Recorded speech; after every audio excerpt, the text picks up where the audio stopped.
Ayer asumió el nuevo gabinete de gobierno de esta coalición multicolor. Bueno, ¿qué se espera para los próximos años? ¿Qué se augura para la vida y la convivencia de esta coalición? Y también algunas señales que ya se fueron dando para ir conociendo las claves del nuevo gobierno. Para analizar todo esto recibimos al politólogo, presidente de Factum, Oscar Botinelli. Bienvenido. ¿Qué tal? ¿Cómo están? ¿Cómo están? Bien. ¿Qué tal, Humberto? Bueno, ayer fue un día muy intenso. Hubo anuncios, ninguno muy inesperado, ¿no? Pero quizá no se esperaban ya en el primer día de trabajo. ¿Cómo vio este día de ayer de la asunción de cada uno de los ministerios? Bueno, yo diría lo siguiente, es decir, no había novedades, sobre todo por un gobierno que desde que se conforma los ministros el 16 de diciembre a febrero, permanentemente estuvo manejando anuncios, propuestas y por lo tanto llega el momento con todas las cartas sobre la mesa. Quizás lo único nuevo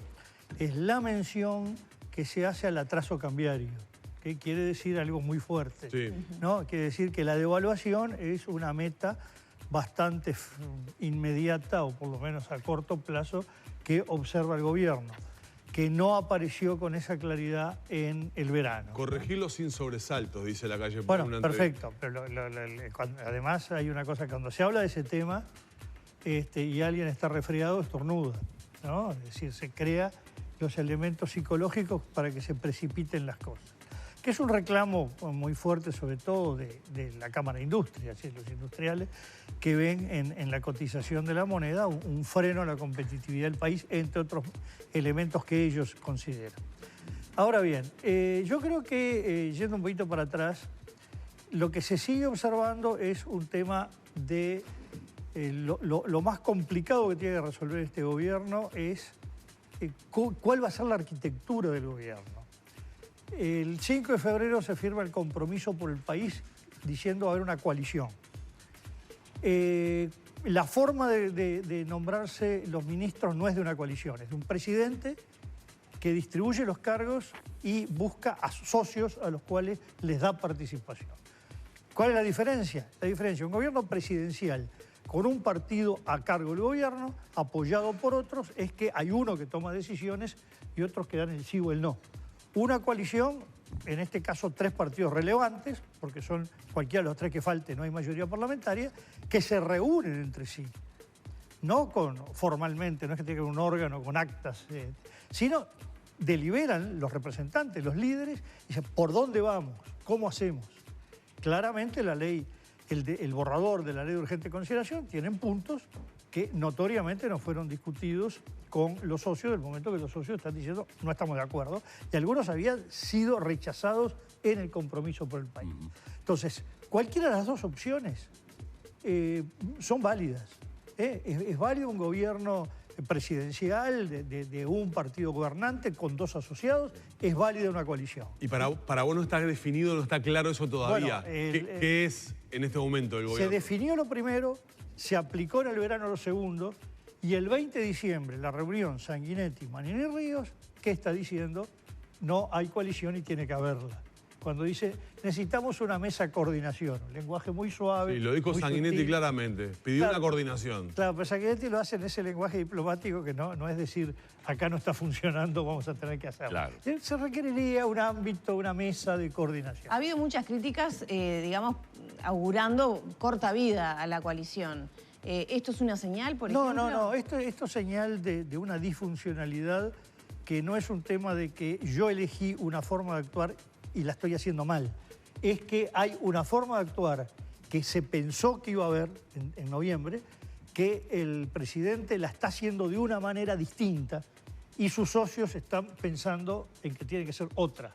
Entonces, lo que se requiere, esto lleva días, no puede pasar mucho tiempo, porque si no se define por la vía de los hechos. Y esto tiene una consecuencia práctica que estalla en el día de ayer, sobre todo con la asunción del director de la Oficina de Planeamiento y Presupuesto. Antes voy a hacer una aclaración. No hay error más grande en política, no de este gobierno, de los pasados, de los partidos en Uruguay, en América, en Europa, que es fijarse metas que luego no se cumplen. Cuando alguien dice, voy a hacer esto, nadie se lo exige y después no lo cumple, uno va construyendo su autodesgaste gratuitamente. El presidente dijo, va a estar todos los cargos nombrados designados, propuestos inmediatamente para que se pueda hacer la transición, va a estar la ley de urgencia, van a estar los entes autónomos. Llegamos que no está la ley de urgencia, que no están los entes autónomos y que el grueso de los cargos apareció entre el 28 y el 29 de febrero.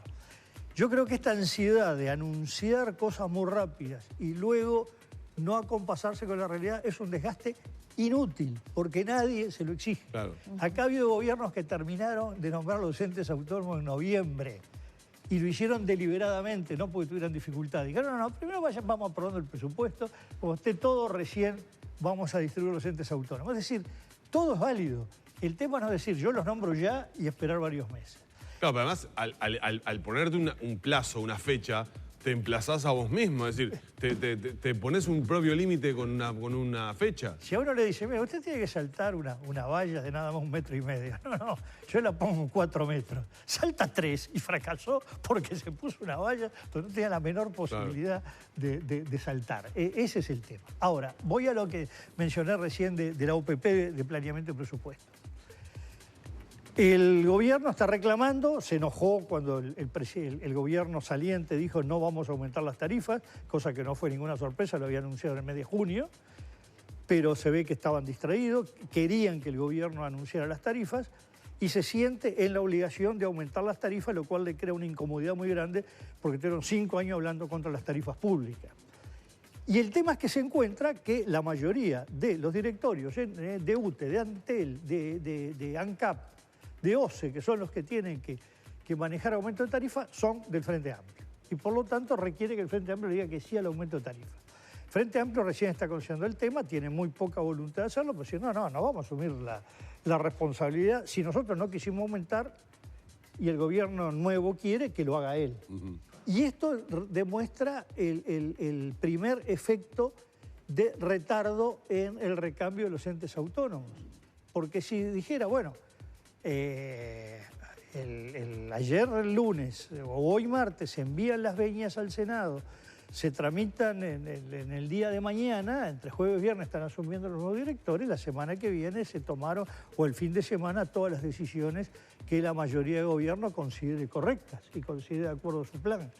Entonces se está viendo que no es solamente, bueno, me faltan algunas piezas, no, le faltan decisiones por no haber completado. Me parece que esto son de las primeras trabas que empieza el gobierno, que tiene mucho que ver más con el modus operandi o si se quiere, con la definición sustancial que lleva este modus operandi y que tiene que resolver de alguna manera. Igual en lo inmediato no hay un antecedente de envío de veñas para entes autónomos tan rápido. Es decir, normalmente los porque gobiernos... siempre demoran, abril, mayo, junio. No, normalmente Banco Central y Banco República son designados prácticamente enseguida. Esa es la gran preocupación de los gobiernos, porque ningún gobierno tenía hasta ahora esta urgencia en organismos como los de tarifas que llegan a los hogares. Ahí me refiero, en caso de OCE, de Antel, de UTE, ahí demora un poco más siempre. No, porque nunca había planteado esta urgencia. Nunca se había dicho, apenas asumimos, los directores tienen que tomar esta decisión. Bueno, si la tienen que tomar urgente, pues tienen que nombrar los suyos. Y además, Oscar... En cambio, Banco Central y República, que siempre se consideró, no sé si en este momento se considera tan urgente, pero Central sí, porque el manejo de la política monetaria es muy lógico, está inmediatamente en manos del nuevo gobierno. Normalmente se designó en los primeros días, en todos los gobiernos anteriores. Además veníamos también hay que marcar eso, el antecedente inmediato es venir de gobiernos del Frente Amplio que eran un mismo partido político. No, pero estoy hablando también... No, yo me refiero a los últimos tres periodos. Pero el gobierno de Lacalle también fue así, el gobierno de Segundo de Sanguinetti, el de Valle, incluso creo que el que más tardó en completar los entes autónomos en forma deliberada fue el de Lacalle Herrera. Pero todos ellos nombraron los entes autónomos, el Banco Central y el Banco República en los primeros días, todos, los 6. Perdón, los 3. El Frente es el que tuvo menos apuro porque incluso las primeras asignaciones tardaron más de un mes. Incluso con la transición institucional que se hace en 1985, la salida del gobierno militarista al gobierno electo, los entes autónomos se renuevan algo así, esto lo estoy citando muy de memoria, yendo al recuerdo, por mediados a fines de abril. Y ahí sí se nombraron absolutamente todos a la vez. No hubo adelantos, pero ahí sí había una autoridad del Banco Central que inmediatamente le dijo al gobierno, digan lo que hay que hacer, que lo vamos a hacer, ¿no? Ahora, Oscar, independientemente de que yo creo, y no equivocarme al decir esto, los ciudadanos en general no tenemos idea. Si nos preguntaran en este momento, en el gobierno pasado, en el anterior, en el otro, en el primero de Sanguinetti, en el de Valle, en qué momento se mandaron las veñas, cuándo no, cuándo fue que fue nombrado fulano como director de Antel o presidente de Antel, y no lo sabemos. A lo que voy es, lo que sí estamos viendo y estamos entendiendo, que hay una permanente pulseada entre hoy gobierno y la hoy oposición, que ya se dio durante la transición en temas que se saben son sensibles para la población, como por ejemplo el aumento de las tarifas. La pregunta es, para unos y para otros, para gobierno y para oposición, ¿cuál sería la actitud responsable en estos casos? Es decir, no la actitud que es recoger agua para mi molino, no lo que me sirve a mí porque lo dejo pegado al otro. ¿Cuál es la actitud verdaderamente responsable que se debería tener? Creo que las dos actitudes son responsables. El tema es que se piensa distinto. Cuando se piensa distinto, cada cual va a actuar de acuerdo a cómo piensa. Si el gobierno consideró que no debían aumentarse, el gobierno saliente, que no debían aumentarse las tarifas públicas, sigue en esa línea. Y si considera, si este gobierno quiere aumentar, bueno, es problema de él, ¿no? Y eso es responsable. Si el gobierno considera hay que aumentar las tarifas y hay que hacerlo, bueno, es responsable al hacerlo. Lo que sí creo que la diferencia gobierno-oposición tiene que ver, importa en temas fundamentales, donde va a haber los temas ríspidos o temas donde hay convicciones diferentes que aparecen en la ley de urgencia. Está con el tema del papel de ANCAP, está el tema del papel de Internet y de los medios de comunicación, está como un gran tema central el tema de la educación, en cuanto a la autonomía de los entes, en cuanto a cómo se gobiernan, la autonomía de los entes de educación y cómo se gobiernan los entes de educación, y todo un conjunto más de temas que hay ahí. Ahí hay diferencias importantes, conceptuales, que es entre gobierno y oposición, puede ser entre gobierno y determinados sectores sociales, entre sectores sociales entre sí, e incluso prende sobre una ley que sea demasiado irritante para un sector relevante de la población, la amenaza de un referéndum. Es decir, que ocurra lo que ocurrió en el 2003 con ANCAP y con Antel, donde Antel se evitó el referéndum derogando la ley, ANCAP, el gobierno pierde el referéndum por 60-40, o la calle Herrera, que pierde la ley madre de su gestión, que era la ley de empresas públicas, en diciembre del 92, donde pierde 70-30. Digo, todo esto hay que tenerlo en cuenta. Pero hoy por hoy, en marzo, lo que importa no es eso. Hoy lo que importa es las diferencias que hay al interior de la mayoría de gobierno y la mayoría parlamentaria, que esto es lo sustancial. Precisamente el tema de las tarifas tiene que ver con el nombramiento de los entes y eso tiene que ver cómo se aterriza el tema dentro de la mayoría. La ley de urgencia tiene que ver, todavía no sabemos cómo va a ser el borrador, por otro lado sí se va a ir tal cual se redactó, por lo menos la parte de educación. Ayer ya el ministro Pablo Acevera dijo que iba a haber muchos cambios. Bueno, por eso. Entonces, muchos de ellos más aclaratorios que modificando lo inicialmente pactado. Claro, pero el tema es que acá las diferencias no son aclaratorias, las diferencias son conceptuales. Más allá que en el tema de educación fue muy importante la intervención del presidente de la República en su primera intervención, es decir, al hacer el discurso ante la Asamblea General, cuando señala dos cosas, y en este orden. Primero, el respeto a la autonomía de los organismos de la educación. Segundo, impulsar el cambio de en un momento usó la palabra gobernabilidad y en otro la palabra gobernanza de la educación. Es decir, de alguna manera ese discurso va por el medio entre la postura que expresa Pablo de Silveira, que está recogida en la ley de urgente consideración, y la postura que expresa Robert Silva y los vallistas, que estuvo en las críticas que se formularon desde adentro de la coalición al tema. Hay un tema central que tiene que ver con lo que dijo el presidente en el discurso, que a mí me parece que es lo histórico de ese discurso, y es cuando dijo no venimos a hacer una... Las palabras no son textuales ni nada por el estilo, pero que no venimos a hacer una refundación, que precisamente fue el tinte que le dio el Frente Amplio en 2005. Aquí poco menos que venimos a hacer un país de nuevo, el anterior quedó afuera, ¿no? Después el gobierno no fue refundacional, fue un gobierno que hizo cambios, pero continuó la mayoría de las cosas. Que además, dicho sea de paso, históricamente no era la postura del Frente Amplio, la postura refundacional. El Frente Amplio, cuando se funda el 5 de febrero del 71, entre las cosas que hace es reclamar la herencia de las mejores tradiciones coloradas, vallistas y blancas. Es decir, es lo opuesto a refundar y a desconocer lo hecho por los partidos tradicionales. Pero luego vino un discurso más refundacional que se expresa en el discurso de Tabaré Vázquez el 1 de marzo, los discursos, hubo 3, el 1 de marzo del 2005, en la Asamblea General, en la Plaza Independencia y luego en la escalinata del Palacio Legislativo. Es muy importante que el presidente de la calle Pou haya dicho no venimos a hacer una refundación. Lo segundo, el otro día estamos viendo los videos de la transmisión de Mando en diciembre en Argentina, que fue el negativo de lo que hubo acá, el blanco y negro.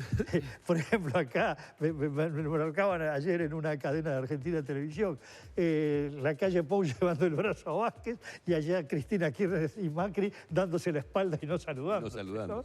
Bueno, en esa contracara, la frase de la calle Pou, acá no se trata de cambiar una mitad por otra mitad, ¿no? Es decir, el juego no es que cada cambio de gobierno se borra a medio país, claro, para imponerse a medio país. Acá hay que gobernar entre todos, más allá de que hay una mayoría que fue la decisión del pueblo, que tiene el derecho a tomar decisiones y marcar el rumbo, pero con respeto y diálogo con la otra parte. Creo que esto fue fundamental del discurso, porque marca un tono de ejercicio de la presidencia de la República por parte de Luis Lacalle Pou. Y en esa línea, Oscar, ¿podríamos llegar a encontrarnos? Porque si no, uno podría pensar que la actividad parlamentaria con la ley de urgente consideración quede reducida a nada. ¿Podríamos llegar a tener a integrantes de la coalición de gobierno discrepando sobre determinados artículos y no votando los de la ley de urgente consideración? ¿O eso políticamente mostraría diferencias o un resquebrajamiento que no lo dejaría bien parado al gobierno? Bueno, a ver, acá depende cómo se tramite esta semana, porque la vicepresidente manejó otra fecha. La ley no va a estar el 1, pero sí el 9. Bueno, eso de fijar fecha a mí no, eso ya está descartado, me lo descartó el propio Álvaro Delgado. Por eso, me dijo, no. Por eso no tenemos fecha. No hay fecha. Claro. Tiren el calendario a la basura para no crearse problemas. Sí, sí. ¿no? Claro, porque la semana pasada pregunté eso específicamente. ¿El 9 está la ley? Digo, no nos embretemos con fecha. Entonces, la ley de urgente consideración puede pasar dos cosas. Que se resuelva enviarla después que se acordó todo lo articulado a nivel de la fuerza que compone la mayoría. Esa era la idea inicial, ¿no? Esa es la idea, haberlo acordado en febrero. O decir, bueno, vamos a acordar lo principal y terminamos en el Parlamento... de ajustarlo. De ajustarlo. Si es así, bueno, ahí ya el problema pasa a ser otro. Si Cabildo Abierto, el Partido Colorado, con el Partido Nacional que tiene la presidencia, llegaron a un acuerdo de todo el diseño y lo envían al Parlamento, ya el tema no es cómo funciona la coalición, sino qué nivel de disciplina tiene cada uno de los partidos. Es un tema que puede tener también los mismos efectos perturbadores, pero lo sustancial es otra cosa. Es si los partidos exhiben un nivel de disciplina para no tener ningún senador o ningunos diputados que digan, no, a mí esto no me obliga, yo en esto no estoy de acuerdo, o a veces no estoy de acuerdo con otras cosas que no tienen que ver con la ley de urgencia, cómo se van a distribuir los entes autónomos, o cómo se distribuyeron los cargos de confianza en el Poder Ejecutivo de la Administración Central y pateo en la ley de urgencia. Partido Colorado, molestia mediante, ¿no? Que se han matizado por allí, pero hay molestia. No, pero yo no veo hoy por hoy que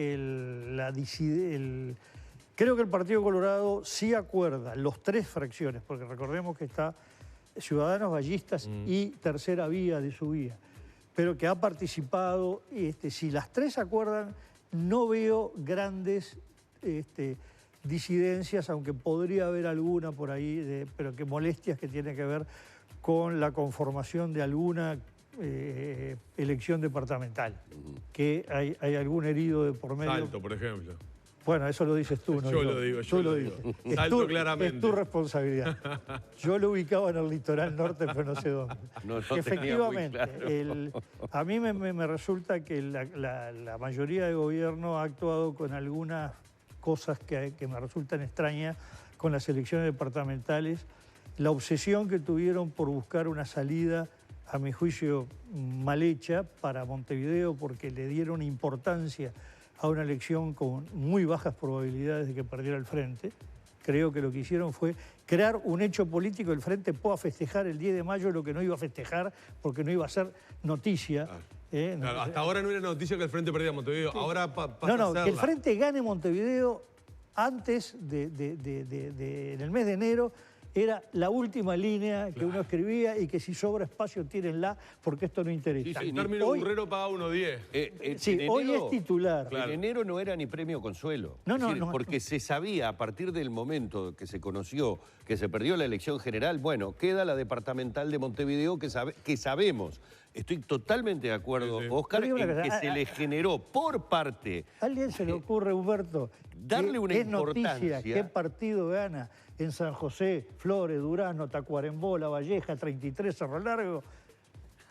Maldonado, Partido Nacional.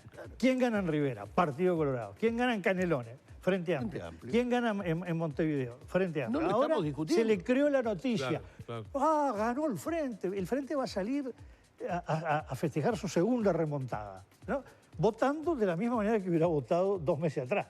Ese es el hecho. Bueno, ¿cómo si se negocia esto que era secundario?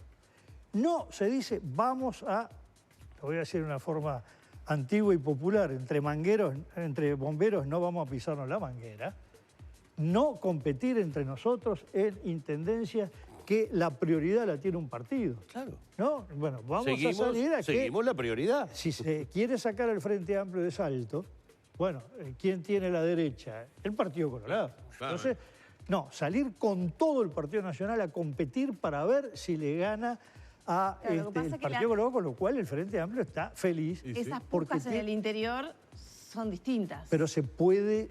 No, pero si se resuelve a nivel global, la estrategia que vamos a seguir todos para el gobierno, tal, se terminó.